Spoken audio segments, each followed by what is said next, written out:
वही सब कुछ अवेलेबल होगा. So I don't think it notes लिखने की जरूरत है. If you just listen to it, that will be. I hope it will be new information to most of you. तो पैरेलल एल्गोरिथम्स की ज़रूरत क्यों है? ऑब्वियसली इसलिए क्योंकि इवन आपके लैपटॉप में भी जो प्रोसेसर है उसके मल्टीपल कोर्स हैं. So you have multiple processors essentially executing your code at the same time. और अभी तक आपने जितना एल्गोरिथम डिज़ाइन किया है उसमें आपने इस पर्सपेक्टिव से एल्गोरिथम्स को शायद नहीं देखा कि जो प्रोसेसिंग की एबिलिटी अवेलेबल है हार्डवेयर में उसको कैसे यूज़ किया जाए. पैरेललिज्म की जो एबिलिटी अवेलेबल है उसको कैसे यूज़ किया जाए to make our algorithms more efficient. तो आज की जो टॉक होगी उसमें एक तो थोड़ा सा उसका बेसिक्स जो है मुझे थोड़ा सा सेटअप करना पड़ेगा. ये जो पैरेलल कंप्यूटेशन है ये इसका मॉडल क्या है, कैसे हम इसको देखेंगे. और थोड़ी सी मुझे थ्योरेटिकल काम करना पड़ेगा. आपको ये बताना पड़ेगा कि जिस तरह आप टी ऑफ एन कंप्यूट करते हैं ना शुरू से एंड तक टी ऑफ एन आपको हमारे लिए इतना इंपॉर्टेंट नहीं. तो टी ऑफ एन तो निकाल लिया लेकिन इसका पैरेललिज्म से क्या था. अगर मैं किसी एल्गोरिथम को मर्ज सॉर्ट को फॉर एग्जांपल जिसको हम आज देखेंगे पैरेललाइज करते हैं तो टी ऑफ एन को सिर्फ निकाल लेना तो काफ़ी नहीं है. वो मैं पहले भी कर चुका हूँ. पैरेललिज्म का इस पर क्या इफेक्ट है उसको देखने के लिए हमें थोड़ी सी कुछ नए परफॉर्मेंस मेजर्स इंट्रोड्यूस करने पड़ेंगे जो कि मुश्किल नहीं होंगे, बिल्कुल सिंपल है. लेकिन आपको मुझे बताना पड़ेगा कि ये चीज़.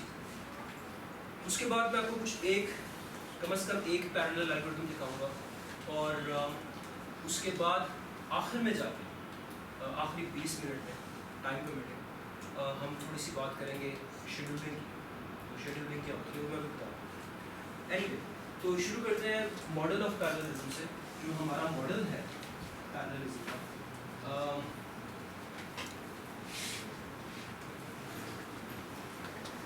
वो क्या है. देखिए आपने जो एल्गोरिथम्स किए हैं अभी तक जितने एल्गोरिथम किए हैं उसके पीछे भी एक मॉडल आपने एज्यूम किया हुआ. याद है शुरू में शायद आपको सरफराज ने बताया होगा रैम मॉडल जिसे रैंडम एक्सेस मॉडल. आपने सोचा था कि आपके मॉडल में एक प्रोसेसर है. ये आपकी असम्पशन थी. एक प्रोसेसर है, एक उसको मेमोरी अवेलेबल है. कांस्टेंट टाइम में वो उस मेमोरी में लिखता है. अगर एक स्लॉट उसमें लिखना है या रीड करना है वगैरह वगैरह. तो एक बड़ा स्टैंडर्ड मॉडल है. उसमें कई ऐसे ऑपरेशंस हैं जो आप कांस्टेंट टाइम में कर सकते हैं. वो कौन से थे प्लस माइनस ऐड वगैरह. ये सब आपने शुरू में असम्पशन दी. ये जो असम्पशन सारी आपने ली थी एक मॉडल था. इसको आप कह सकते हैं एक मॉडल ऑफ कंप्यूटेशन था. लेकिन जो पैरेलल मॉडल ऑफ कंप्यूटेशन है वो फिर क्या होगा.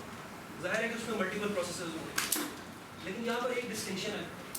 कुछ पैरेलल मॉडल ऐसे होंगे जिसमें हर प्रोसेसर की अपनी अपनी मेमोरी है. एक प्रोसेसर अपनी मेमोरी में रीड राइट करता है.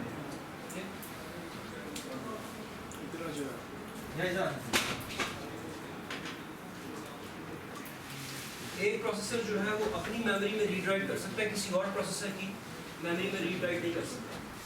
इस तरह के मॉडल को हम कहेंगे distributed memory model. Distributed memory model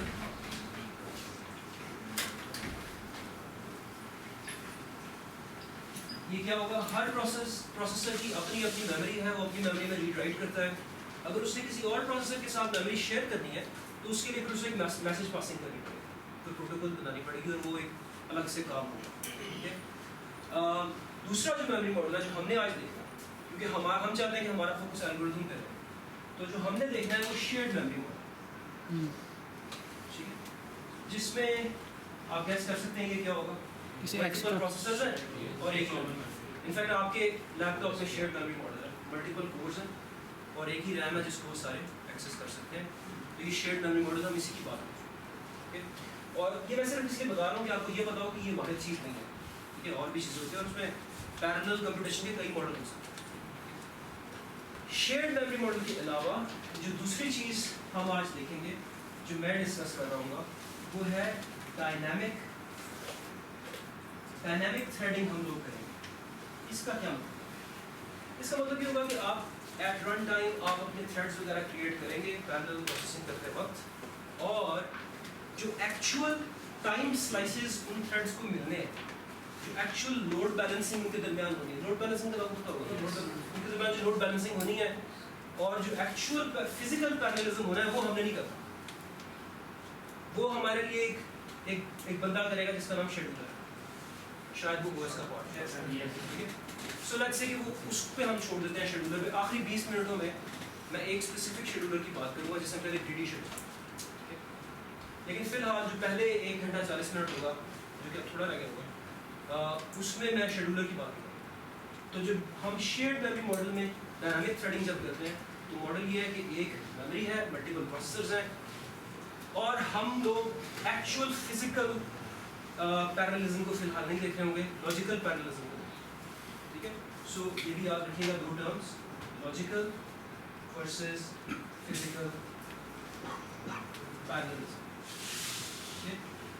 तो हम लोग इस वक्त जो कर रहे होंगे काम वो लॉजिकल पैरेललिज्म करेंगे, ठीक है। तो I think without any delay let's write the first parallel algorithm, ठीक है।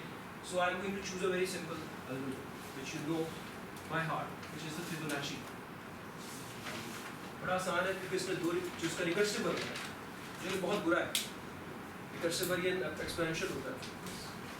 एनीवे इसका जो रिकर्सिव वर्जन है वो दो रिकर्सिव कॉल्स करता है। एक फिब ऑफ n अगर मैं कंप्यूट कर रहा हूँ तो फिब ऑफ n क्या करता है, अगर तो n जो है वो लेस देन इक्वल टू है, रिटर्न n कर दे, एल्स क्या कर दे, fib of n -1 fib of n -2 compute करके इनको ऐड कर दे। मैं थोड़ा सा इसको स्लाइटली डिफरेंटली लिख रहा हूँ। मैं एक x क्रिएट करता हूँ, उस x में what I am going to do is I am going to create a thread. इसके लिए जो कीवर्ड मैं यहाँ लिखूंगा वो स्पॉन है। किसी प्रोग्रामिंग लैंग्वेज में ये क्रिएट थ्रेड भी हो सकता है, डजंट रियली मैटर। तो आपने स्पॉन किया, फिर n-1 भाई तुम अलग से कंप्यूट हो, फिर आपने एक y बनाया यहीं पे, इसको फिर स्पॉन किया, फिर वो n-2 कर दिया। अब आपको क्या करना पड़ेगा, हाँ, लेकिन पहले आपको दोनों का वेट करना पड़ेगा, दोनों पूरे हो जाए पैरेलल में, वापस आए, फिर मैं उसको ऐड करूँ। इसके लिए मुझे एक और पैरेलल कंट्रोल कीवर्ड चाहिए। एक कीवर्ड मैंने बता दिया स्पॉन, मुझे यहाँ सिंक करना है, तो मतलब मैं रुके वेट करें इसके रिजल्ट का और फिर रिटर्न x + y।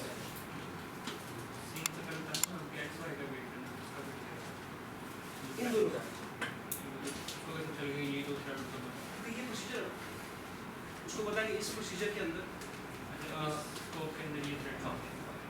वेट करेगा और फिर तो एक लेवल पे प्रोसीजर है, दूसरे लेवल पे मैं एक पिक्चर आपको दिखा रहा हूँ। अब लेट्स से कि क्या होगा जब ये चीज़ चलेगी, और नीचे मैंने आपसे पहले भी कहा आई डोंट नो कि एक्चुअल पैरेललिज्म कैसे होगा, क्योंकि एक्चुअल फिजिकल पैरेललिज्म शेड्यूलर करने वाला, लेकिन मैं उससे ऊपर एक लेवल पे लॉजिकल लेवल पे कुछ बातें कर सकता हूँ जो कि बड़ी प्रोफाउंड होंगी और जो कि हमें बेहतर पैरेलल एल्गोरिथम लिखने की एबिलिटी दे। तो उसके लिए लेट्स से कि मैं इसको एक पैरेलल कंप्यूटर पे एग्जीक्यूट करता हूँ, मैं एग्जीक्यूट करता हूँ फिब 4, तो वो पिक्चर और टैप करो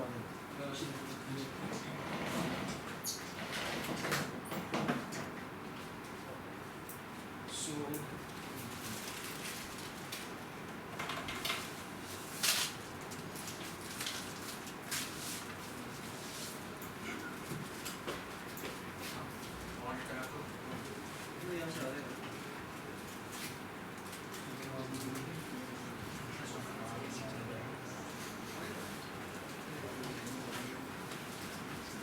ये पिक्चर, तो बेसिकली हमने इसको ऐसे इन्विजन करना। ये जो दायरे आपको नजर आ रहे हैं क्या है, मैं थोड़ा सा पहले इस कोड के साथ उसको मैपिंग आपको कर दूंगा। देखिए ये जो एक प्रोसीजर कॉल है, इसके अंदर मल्टीपल यूनिट्स हैं, सीरियल यूनिट्स हैं कि जो कि पैरेलल में एग्जीक्यूट हो। फॉर एग्जांपल पहला सीरियल यूनिट ये हो गया।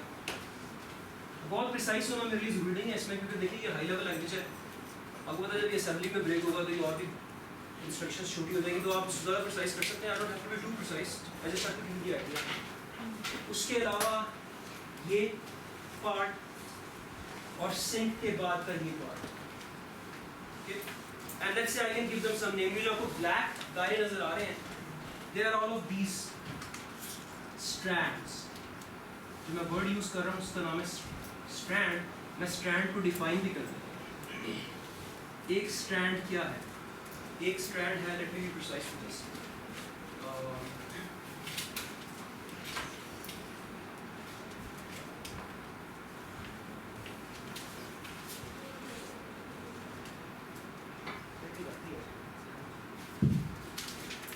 okay, strand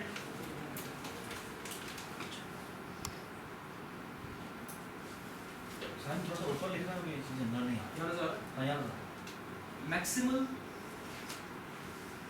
sequence of instructions not containing parallel control. Parallel control से मेरा मतलब है spontaneous है, okay? तो अगर मैं सबसे देखूं तो देखिए ये एक चीज़ चल रही थी, फिर अचानक ये एक पैरेलल में चल पड़ा, ठीक है। उसके बाद ये एक चलेगा, ठीक है, ये पैरेलल में निकल गया, फिर उसके बाद ये चीज़। तो अगर आप देखें, I don't have to be too precise, लेकिन आप इमेजिन कर लें कि मैं असेंबली में इसको क्लियर करूँ तो फिर मैं इंस्ट्रक्शंस की बात भी कर सकता हूँ।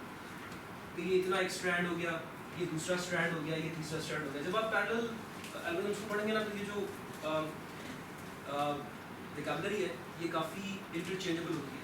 कुछ लोग इसको थ्रेड कहते हैं, ओके, लेकिन आई थिंक लॉजिकल लेवल पे आप ये कहेंगे कि एक ये थ्रेड है और एक ये थ्रेड शुरू है। लेकिन जब आप उसको एग्जीक्यूट करेंगे तो स्ट्रैंड्स हैं, ओके, जो कि पैरेलल में चल रहे हैं, कुछ पैरेलल में चल रहे हैं, कुछ पैरेलल में नहीं चल रहे, उसको भी हम देखते हैं। और उसके बाद they are basically the maximal sequence of instructions between the parallel. Sir जैसे फिबोनाची होता है वो एक ट्री जनरेट करता है, तो वो वही है, ठीक है। इसी तरह जो अब ये इसका ट्री जनरेट हो रहा है, इसमें मल्टीपल थ्रेड्स जनरेट हो ये रहा आपके है। सामने एग्जैक्टली ये पिक्चर है। मैं इसकी तरफ आ रहा हूँ। पहली कॉल हुई फिब 4 की। अब फिब 4 के अंदर पहला स्ट्रैंड आया, वो ब्लैक वाला स्ट्रैंड। ये जो मैंने लिखा है, ये ब्लैक है, ये ग्रे है और ये वाइट। समझ रही कौन? ब्लैक बना, ब्लैक ने स्पॉन कर दिया फिब 3 को, फिब 3 के ब्लैक। Make sense? साथ ही साथ एक कंटिन्यूएशन भी हुई, स्पॉन के साथ वो आगे चला गया, अपने ग्रे पे चला गया। Make sense? लेकिन वो अपने वाइट पे नहीं जाएगा जब तक कि इसका वाइट और इसका वाइट रिटर्न न करे, क्योंकि सिंक लगा, सिंक लगा। तो ये पैरेलल कंट्रोल, ये एजेस जो आप देख रहे हैं, ये पैरेलल कंट्रोल को और सीरियल एग्जीक्यूशन दोनों को दिखा रहा है। अगर आप देखें, मैं चूंकि टाइम कम है तो मैं सारी कंपेरिजन बताना चाहता हूँ। इसमें से कुछ एजेस को आप कह सकते हैं कि ये पैरेलल कंट्रोल के एजेस हैं, कुछ एजेस को आप कह सकते हैं कि ये सीरियल कंट्रोल के एजेस हैं। जैसे फॉर एग्जांपल ब्लैक से ग्रे में जो जा रहे थे, ये सीरियल ही जा रहा है, लेकिन बाकी जो है ये स्पॉन किया, ठीक है, इसने इसको स्पॉन कर दिया, इसने इसको स्पॉन कर दिया। क्या ये और ये इकट्ठे हो रहे हैं? I don't know, okay. ये तो फिजिकल पैरेललिज्म कि कौन से एक्चुअली इकट्ठे हो रहे हैं और किस किस को टाइम मिलता है। Make sense? लेकिन ये पूरा एक स्ट्रक्चर आपको समझ आता है। इस स्ट्रक्चर पे अब हमने बात करनी है, ये किस किस्म का स्ट्रक्चर है। आप लोगों ने ग्राफ पढ़े हैं? ग्राफ है, कौन है ग्राफ? किस किस्म का graph?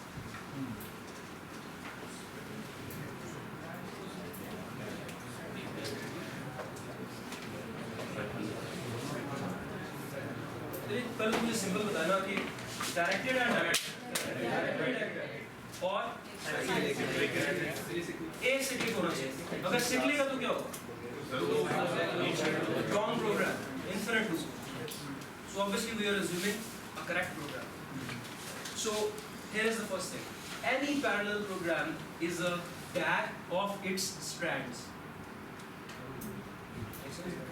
Any parallel program that you will write with sync and spawn statements will be it will be a DAG of its strands. Once we know that, we know a lot because we know a lot about DAGs. तो अब काफ़ी सारी चीज़ें हम कह सकते हैं इस DAG के बारे में। एक एक करके मैं इसको डिफाइन करता हूँ, ठीक है। सबसे पहले जो क्वांटिटी मैंने डिफाइन करनी है, that is called T1. तो पहले आपके पास सिर्फ T था, T of n निकाल लेते थे आप, क्योंकि assumption थी एक ही प्रोसेसर। अब तो एक प्रोसेसर भी हो सकता है, P प्रोसेसर्स भी हो सकते हैं, इन्फिनिट प्रोसेसर्स भी हो सकते हैं थ्योरेटिकली इन्फिनिट हो सकते हैं, फिजिकली नहीं हो सकते, लेकिन हम उसको भी देखेंगे। सो T1 का मतलब क्या होगा? अगर मैं एक पैरेलल प्रोग्राम को एक ही प्रोसेसर पे चला एक ही सिंगल कोर पे चला, जैसे कि आप करते हैं शुरू में, तो फिर कुछ फर्क नहीं पड़ता, वो सीरियल बन जाएगा, स्पॉन और सिंक जो है वो यूजलेस हो जाएंगे, और जितना काम आपको करना पड़ेगा उस काम को हम कहेंगे this is basically amount of work to be done on single processor. ठीक है, इसको वर्क भी कहते हैं। जस्ट इसी के साथ एक बड़ी अच्छी चीज ये T इंफिनिटी, ये क्या हो गया आपके ख्याल में? Amount of work on infinite. Obviously infinite हमारे पास कभी नहीं होंगे, लेकिन कम से कम अगर हमें ये पता चल जाए कि T इंफिनिटी क्या है, तो हमें ये पता चल जाएगा इससे तेज तो नहीं हो सकता। अगर इन्फिनिट प्रोसेसर इतना करते हैं तो ऑब्वियसली इससे तेज तो नहीं हो सकता। और जो ज़्यादा इंटरेस्टिंग है, लेकिन जो मैं कभी कंप्यूट नहीं कर सकता, सिर्फ एस्टिमेट कर सकता हूँ, वो TP है, क्योंकि शेड्यूलिंग तो मैंने करनी, एक्चुअल TP क्या निकलेगा आई डोंट नो। तो मेरी सारी कोशिश यही होगी आज कि किसी तरह इसको बाउंड करूँ, किसी तरह इसको एस्टिमेट करूँ using T1 and T infinity. अभी मैं डैक की तरफ वापस जा रहा हूँ। This is amount of work done by people, जो कि एक्चुअल सिचुएशन है। जितने भी आपने आप जाके देखिएगा आज के जो सुपर कंप्यूटर्स दुनिया में अवेलेबल हैं, उनमें कितने प्रोसेसर जो पैरेलल पे काम कर रहे हैं, और आपको अपने कंप्यूटर्स को पता ही करना है कितने कितने कोड। एनीवे, सो चलो ठीक है, तो ये फिर 4 है। अब देखिए इसमें T1 क्या है? T1 is just the number of strands, क्योंकि एक असम्पशन में ले रहा हूँ वैसे कि सारे स्ट्रैंड्स जो हैं वो यूनिट टाइम में हो जाए। अगर आप देखेंगे सारे स्ट्रैंड्स यूनिट टाइम के, अगर यूनिट टाइम के ना हो तो एनालिसिस को करने के लिए आप उसको ब्रेक डाउन कर सकते हैं इनटू यूनिट टाइम स्ट्रैंड्स। तो for the ease of analysis हम ये कहेंगे all strands take unit time. तो अब in the case of this DAG, मैं सिर्फ सेटअप कर रहा हूँ, I will go to an algorithm soon, not this algorithm but I will parallelise merge sort and then we will see what. T1, T infinity और TP जो है ये 3 measures हमारे पास, परफॉर्मेंस मेजर्स आ रहे हैं। T1 इस केस में क्या होगी? जितने स्ट्रैंड्स हैं, if you think about it, 1 2 3 4 5 6 7 8 9 10 11 12 13 14 15 16 17 will say T1 एक ही प्रोसेसर सब कुछ करना पड़ेगा। T इंफिनिटी क्या होगा इसमें? Can someone answer? एक DAG है, इनफिनिट प्रोसेसर्स हैं, आप मुझे बड़ा स्पेसिफिक जवाब दे सकते हैं। सर क्वेश्चन वाले T इंफिनिटी इस DAG की कॉन्टेक्स्ट में क्या होगा? इनफिनिट प्रोसेसर्स हैं मेरे पास। देखिए ना, इस एज का क्या मतलब है? ये चीज़ मैं इससे पहले नहीं कर सकता। सच का ये मतलब है, ये एक डिपेंडेंसी ग्राफ है। चलो मैं आपको एग्जांपल देता हूँ। आपका प्रीरेक्विजिट्स का ग्राफ UCP में सारे कोर्स हैं, ये करोगे, स्टारमैथ करोगे तो प्रोग्रामिंग करोगे तो डेटा स्ट्रक्चर्स करोगे तो ये वगैरह वगैरह, ये सब पता है। उसमें भी साइकिल नहीं हो सकता, अदरवाइज आप ग्रेजुएट नहीं करेंगे, कोर्स पढ़ी जा रही है, तो वो भी DAG। अब यही क्वेश्चन मैं आपसे वहाँ पे कर देता हूँ, मैं आपको इजाज़त दे देता हूँ कि आप एक सेमेस्टर में चाहे तो इन्फिनिट कोर्सेज ले लें। तो एक बात है, अभी तो गैप लगा हुआ है, 5 कोर्स ज़्यादा नहीं पढ़ सकते। लेट्स से मैं आपसे कहता हूँ एक सेमेस्टर में आप इन्फिनिट कोर्स पढ़ लें। एग्जैक्ट, फिर भी आपको एक खास नंबर ऑफ सेमेस्टर्स लेने पड़ेंगे।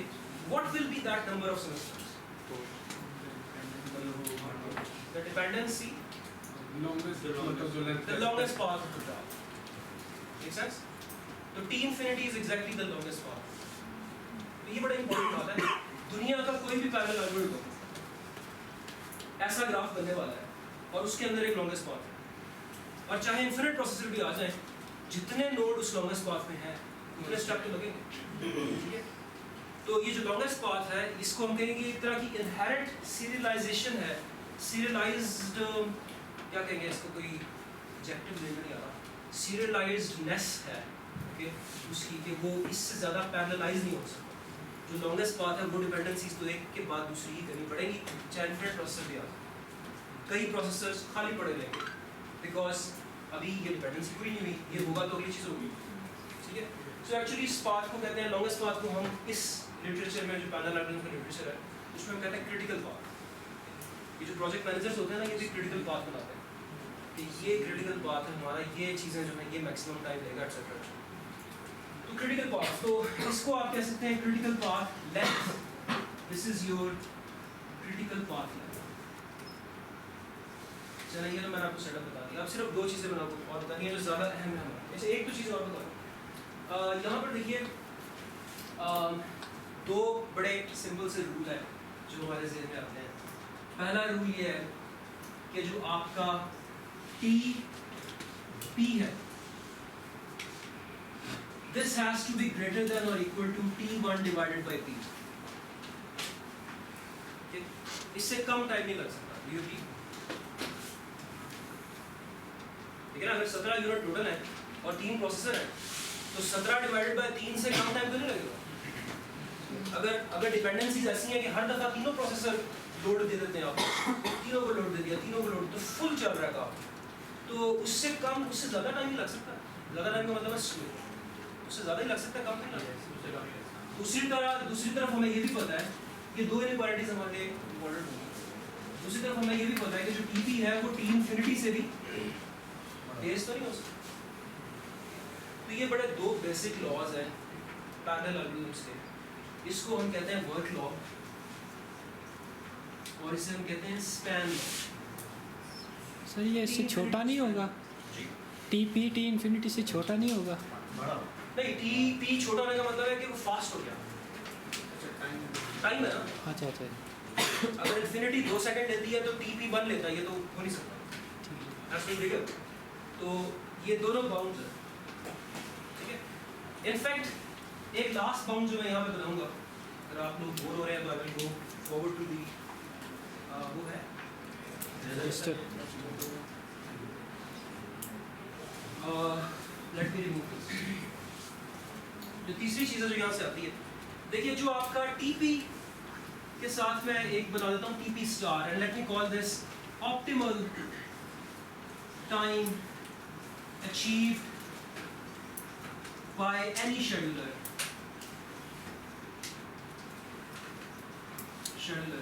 This will be a maximum of those two quantities. इनमें से जो भी चीज़ बड़ी है उससे ये जो चीज़ है this will be greater than, okay? जो भी ऑप्टिमल टाइम, इससे पास आप नहीं हो सकते। तो ये जस्ट एक बात कहने वाली थी। अगर वो आखिरी 20 मिनट मेरे पास रहे जिसमें मैं शेड्यूलिंग की बात करूंगा तब मेरे ये काम आएगा, अदरवाइज ये सिर्फ एक पीस ऑफ इंफॉर्मेशन आप उसको बुला भी सकते हो। राइट, अब सबसे इम्पोर्टेंट दो लास्ट लेयर्स।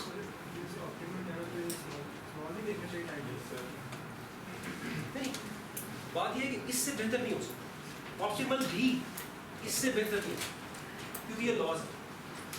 सही बात है। इंटरनल लॉज ये है कि अगर ऑप्टिमल से ऑप्टिमल भी तुम अचीव कर लो तो वो इससे बेहतर नहीं हो सकता, इससे स्लो ही हो सकता due to some other reason. Scheduling ठीक नहीं की, अच्छी शेड्यूलिंग हो सकती थी, इतनी अच्छी नहीं की, शेड्यूलर कर रहा। ओके, अब नेक्स्ट चीज़ क्या होगी? Speed up. सबसे इंपॉर्टेंट भैया, let me just define speed up. जो स्पीड अप है S, this is simply T1 by TP, ठीक है। एक प्रोसेसर कितना काम दे रहा था और TP ये कितना टाइम दे रहा है, ठीक है। डिपेंडिंग ऑन दैट आपका स्पीड अप और यहाँ से अगर आप मैं इसको कंबाइन कर लूँ तो थोड़ा सा मैथ हो गया आपके लिए, बहुत ही सिंपल मैथ है। ये वाली और इस वाली इक्वेशन को अगर मैं कंबाइन कर लूँ, let me call this 1, let me call this 2, तो 1 और 2 यहाँ से मुझे पता चलता है कि इक्वल टू P। ये जो स्पीड अप है T1 over TP अगर आप देखेंगे this is less than or equal to P, ये बहुत इंपॉर्टेंट है। इसका मतलब है भाई अगर आप किसी कंप्यूटर में 100 प्रोसेसर लगाते हैं तो वो ज़्यादा 100 गुना ही फास्ट हो जाएगा, ठीक है? वो उससे ज़्यादा फास्ट नहीं हो सकता, 100 स्क्वायर गुना फास्ट नहीं हो सकता। आप एक NP हार्ड प्रॉब्लम को लेके NP में नहीं ला सकते पैरेललिज्म से, ठीक है? सिर्फ यही कह सकते हैं कि अगर मेरे पास 100 प्रोसेसर है तो 100 गुना फास्ट हो जाए, उससे ज़्यादा नहीं हो सकता। एफिशिएंसी ये हाँ, बल्कि ये भी हमेशा नहीं हो। पैरेलल हमारा गोल ही ये है, अभी इससे आगे जो मैं बात करने लगा हूँ, हमारा गोल ही ये है कि हमें लीनियर स्पीड अप मिल जाए। जब हमें some constant time speed up मिल रहा हो तो हम उसको कहते हैं linear speed up, okay? Linear speed up is best possible, is best possible. तो हम ऐसे एल्गोरिथम लिखना चाहेंगे, ये हमारा गोल है। तो ये जरा इसको वॉच सुन लीजिए। अभी तक कोर्स में आपका गोल ये था T of n should be O of very small thing, right? Now our goal is to write algorithms that keep giving us linear speed up or close to linear speed up. Okay? Super linear speed up is not possible. Okay, because we've just seen that. Linear speed up is also not always possible. Okay, so we will like to get too close to linear speed. Okay? So now the last performance measure, and then I'll go to the algorithm. The last performance measure is very simple, but it's very important. Let me remove this. The last performance measure is the one that we will compute for the algorithm जो मैं करने वाला हूँ। उसका नाम है भाई,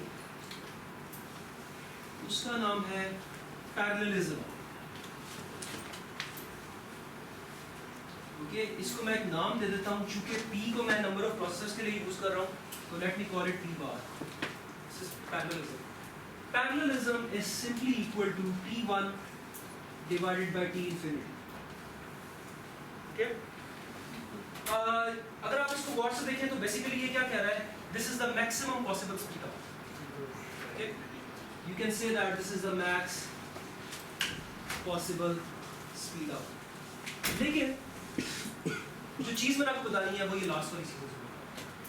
वो चीज़ ये है कि पैरेललिज्म, जब भी मैं एल्गोरिथम बनाऊंगा मैं भी मर्चेंट को दिखाऊंगा, मैं कहूँगा यार अच्छा ठीक है ये सारा काम कर लिया, let's compute its parallelism.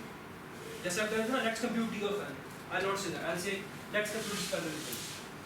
Strassen algorithm क्या है?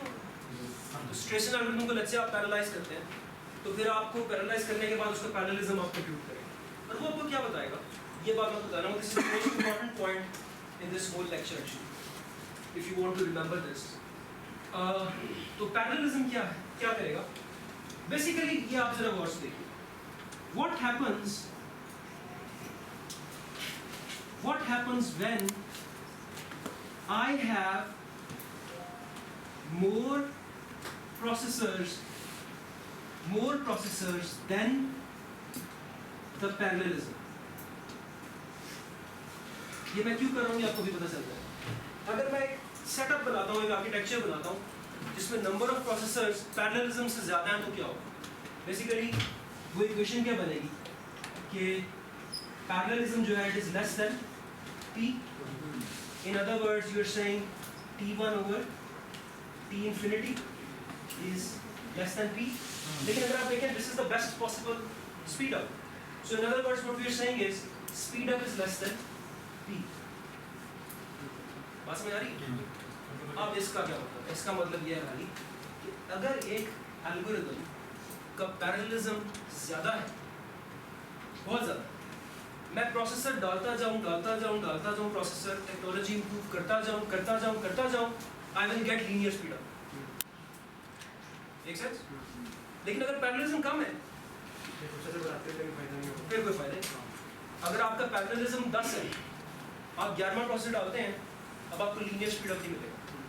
12वां डालते हैं, 13वां डालते हैं, आपका प्रॉफिट कम हो गया। वो जो इकोनॉमिक्स आपने पढ़ी होगी शायद, उसमें चीज़ होती है law of diminishing returns, right? कि आप एक हद तक पैसे डालते जाएं, एक हद तक तो रेवेन्यू आपका अच्छा आ रहा है, उसके बाद भी रेवेन्यू आ रहा है लेकिन उतना अच्छा नहीं आ रहा, रेवेन्यू बुरा हो रहा है। ठीक है, अगर मैं आपको एक ग्राफ में दिखा दूँ, लेट्स से जल्दी से, ये नंबर ऑफ प्रोसेसर्स हैं, इधर स्पीड अप है, लीनियर स्पीड अप मिल रहा है, एक पॉइंट पे है, ये आपका पॉइंट है पैरेललिज्म। इसके बाद भी स्पीड अप मिल रहा है लेकिन वो थोड़ा इतना अच्छा नहीं। इसको जरा पिक्टोरियल दिखाना। जितनी ये लाइन आगे होगी, जितनी ये लाइन आगे होगी, मैं उतने प्रोसेसर डालता जाता हूँ। इसका बेसिकली मतलब है we want to design algorithms that are amenable to technology. We want to design algorithms that will allow the improvement in technology. Keep on adding more and more and more processors. Keep on getting more and more and more parallel linear speed up. Okay? So अब हम ऐसे करते हैं कि हम merge sort का algorithm देते हैं जो आप लोगों ने लिखा था, उसको मैं पैरेललाइज करता हूँ, उसका हम पैरेललिज्म निकालते हैं, फिर उसको इम्प्रूव करते हैं और पैरेललिज्म को इम्प्रूव करते हैं और देखते हैं कि ये क्या है। अभी तक कोई क्वेश्चन नहीं। डिपेंडेंसीज बढ़ती नहीं जाती जैसे जैसे हम प्रोसेसर बढ़ाते जाते हैं। डिपेंडेंसीज का ताल्लुक एल्गोरिथम से है, प्रोसेसर से नहीं है। ये तो कोई बात है ना। देखें आपका जो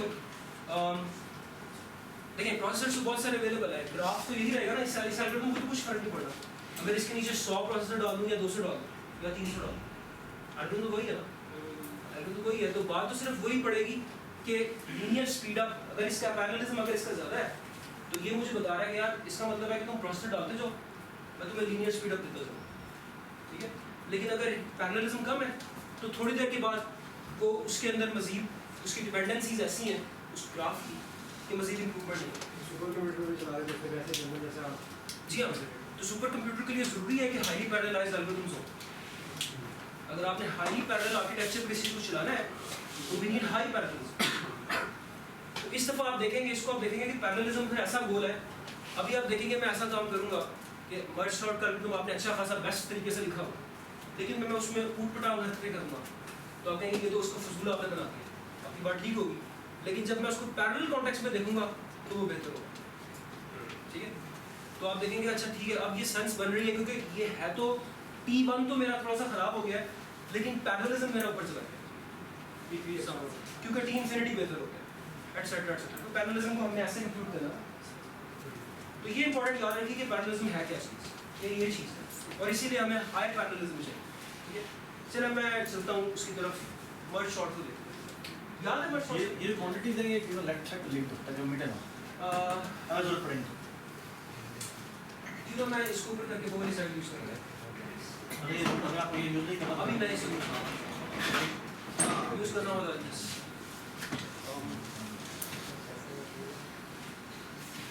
और क्या करो फुल स्क्रीन करो F5 करो।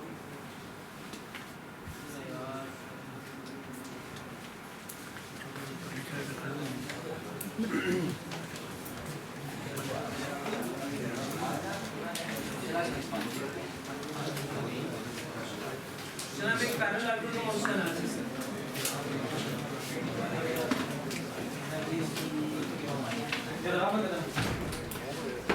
मर्ज सॉर्ट मैं अज्यूम कर रहा हूं आप सब लोगों को मर्ज सॉर्ट साइलेंस बहुत ही अच्छे तरीके से आता है। मर्ज सॉर्ट तो कोई मसला नहीं। तो मर्ज सॉर्ट तो ठीक है, तो मैं कुछ ज़्यादा कोड वगैरह यहाँ नहीं लिखूंगा, जैसे एक्सप्लेन कि हम इसे कैसे कर लेते हैं। तो मर्ज सॉर्ट का जो एल्गोरिथम है उसमें कितनी रिकर्सिव कॉल्स होगी? दो। लेफ्ट साइड को सॉर्ट करो, राइट साइड को सॉर्ट करो, फिर उसे मर्ज करो। Yes sir. तो जो पहले वर्जन में मैं जिसको करने लगा हूँ पैरेललाइज, वो बड़ा सिंपल सी बात है। लेफ्ट कॉल और राइट कॉल दोनों को पैरेलल में करो, स्पॉन करो। लेफ्ट कब अलग से सॉर्ट होके आए, राइट अलग से सॉर्ट होके आए, फिर उसको मर्ज करो। Make sense? तो उस केस में क्या होगा, इसको let's call it merge sort 1. This is your the name of your function is ms function, merge sort या parallel merge sort 1. parallel merge sort 1 आपने चला दिया। parallel merge sort 1 जो है, let me just call it parallel merge sort. parallel merge sort, when you do a parallel merge sort, ये समझ तो आ गया ना कि मैंने एल्गोरिथम कैसे लिखा। I don't have to write a pseudo code, right? कि उसके अंदर दो merge sort की कॉल्स हैं, एक लेफ्ट वाली साइड करती है, एक राइट वाली साइड करती है, दोनों को इकट्ठा कर दें वगैरह।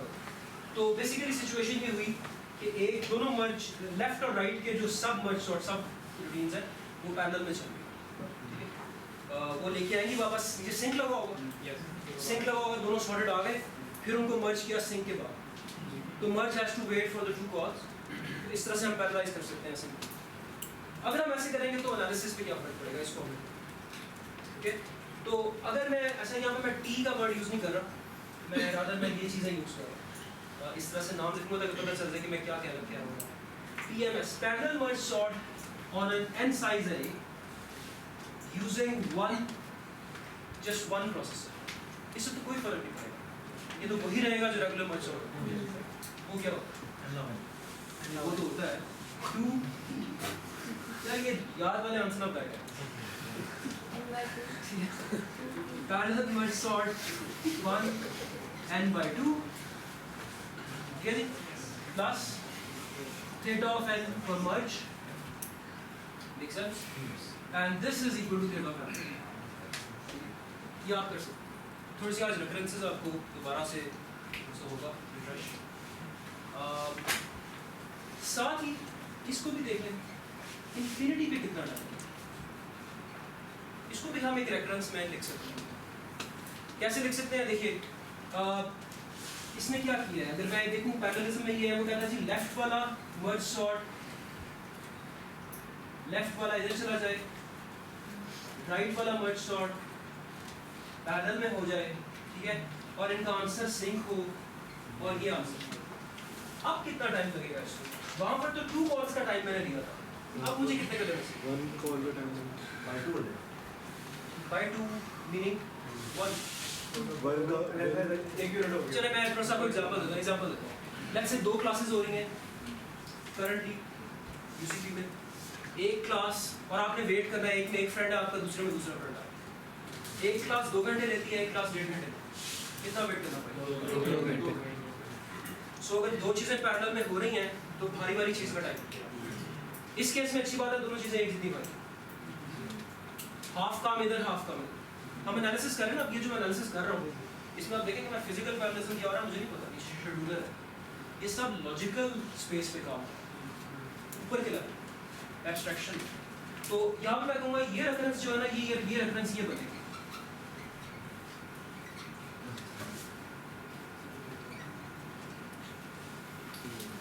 फॉर इन्फिनिट ये कितना बनेगा?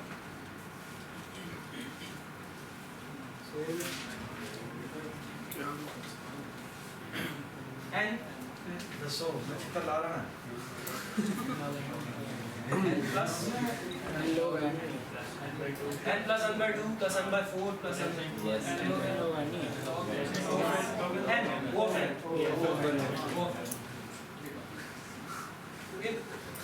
so that basically means कि जो मेरा parallelism निकलेगा इस केस में, that is parallelism is this thing divided by this thing, t infinity t1 divided by t infinity. Parallelism is only log n. Is this a good parallelism? It's actually a very bad parallelism. बहुत कम है। Let's say अगर n is equal to 2 की power 20 है, तो just 20 processors। अगर आप 20 processor से ऊपर प्रोसेसर ऐड कर रहे हैं तो कोई फायदा नहीं होगा, लीनियर स्पीड अप नहीं मिल रहा। समझ आ रही? ये होना चाहिए था कोई बड़ी क्वांटिटी, n हो जाता फिर तो मजा ही आता। फिर तो मतलब ये है कि अगर 2 की पावर 20 है तो चाहे 2 की पावर 20 प्रोसेसर ऐड कर दो, तेज होता जाएगा, स्पीड अप होता जाएगा, स्पीड अप होता जाएगा। इस केस में ये है यहाँ पर तो कह रहा है कि यार log n मतलब कि ये तो बहुत ही बुरा है। 2 की पावर 100 ही है तो सिर्फ 100 प्रोसेसर, उसके बाद फायदे कोई नहीं। This is bad, and we're going to improve it. And we're going to improve it by parallelizing merge sort even further. So now my question to you is, I have already parallelized the 2 recursive calls. What remains to be parallelized? Merge. Which you remember how merge is done, right? कि merge तो था 2 arrays हैं, एक pointer यहाँ खड़ा करते हैं, एक पॉइंटर यहाँ खड़ा करते हैं, दोनों में दोनों sorted हैं, दोनों में से गुजरना शुरू कर दें, कंपेयर करना शुरू कर दें, छोटे वाला एलिमेंट कॉपी कर दें, तो वो तो लगता है कि वो तो सीधा सीधा एक सीरियल ऑपरेशन है, उसमें कोई लगता नहीं है कि उसको पैरेललाइज किया जा सकता, अनलेस कि हम खींचतान की उसकी टांगें सीधी टेढ़ी करके इसी तरह उसको पैरेललाइज करें और उसके बाद देखें कि आप पैरेललिज्म बढ़े। तो ये जो मैं अभी इसमें करूँगा मर्ज को जो हम चेंज करेंगे that is only for the sake of improving parallelism, it's not for the sake of serial computing.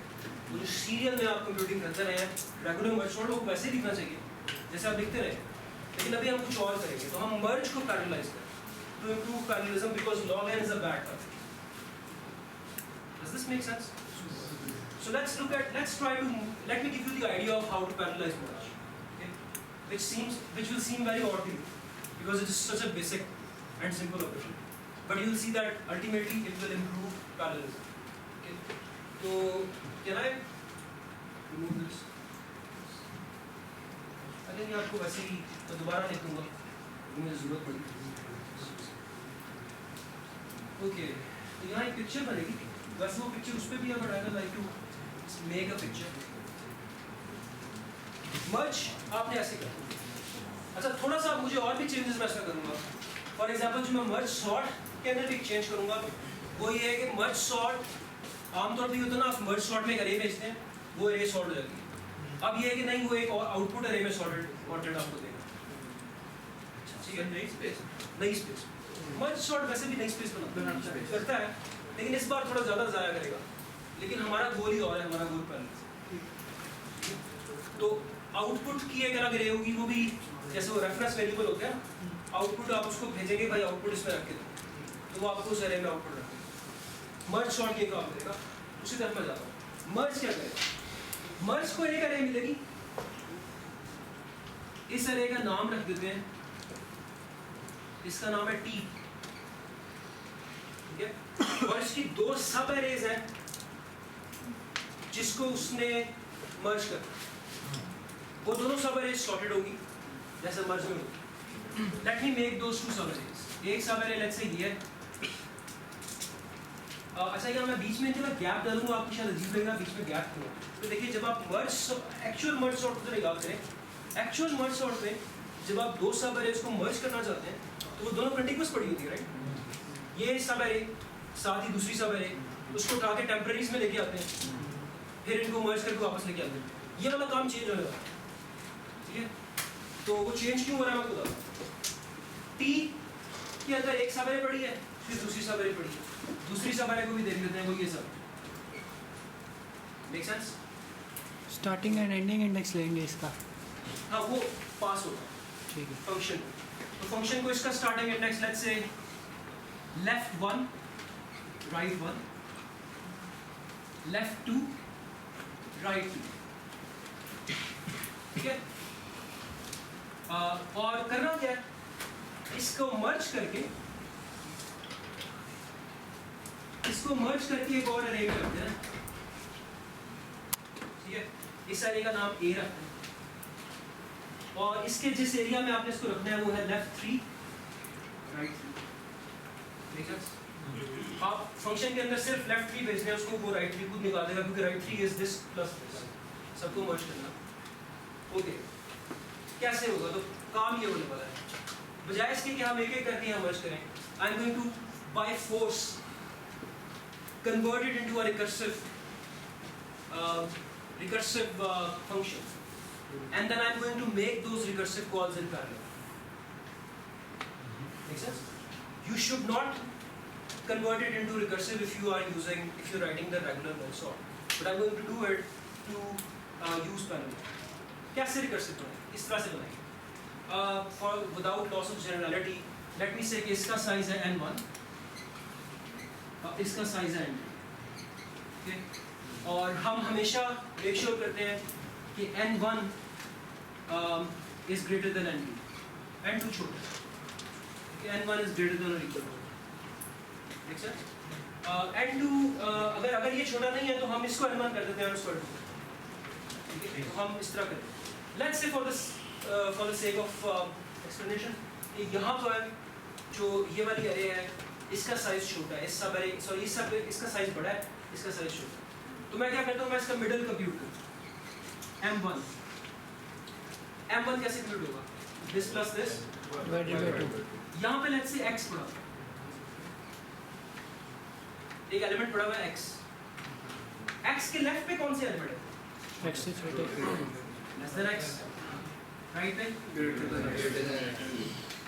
अब मैं क्या करता हूँ, मैं x को बाइनरी सर्च करता हूँ इस सबरे, ये सबरे सॉर्टेड है, देख सकते, इसमें बाइनरी सर्च करता हूँ और मुझे एक पोजीशन मिलती है, और वो पोजीशन ये m फॉर मिडल है बाय द वे, तो यहाँ पर मैं इसको चेंज कर दूंगा क्योंकि ये हो सकता है कि x की जो पोजीशन है वो यहाँ मिडल में ना मिले, हो सकता है x इसमें एग्जिस्ट ना करता हो, अगर नहीं करता तो फिर हम उस जगह पे जाएंगे जहाँ पिछली चीज़ x से छोटी है और अगली चीज़ x से बड़ी है, इस तरह। तो हम यहाँ पर कोई सर्च करते हैं और वो जो चीज़ मिलती है, यहाँ पर ये m2 है, but in this case this is not a middle, this may not be a middle, okay. यहाँ पर वो चीज़ मुझे मिल जाती है, यहाँ पर वो कोई एलिमेंट है जो, ओके। अब इसके बारे में भी एक चीज़ है, इधर जितनी चीज़ें हैं वो लेस देन x है, इधर जितनी चीज़ें हैं वो Greater than x. समझ गए?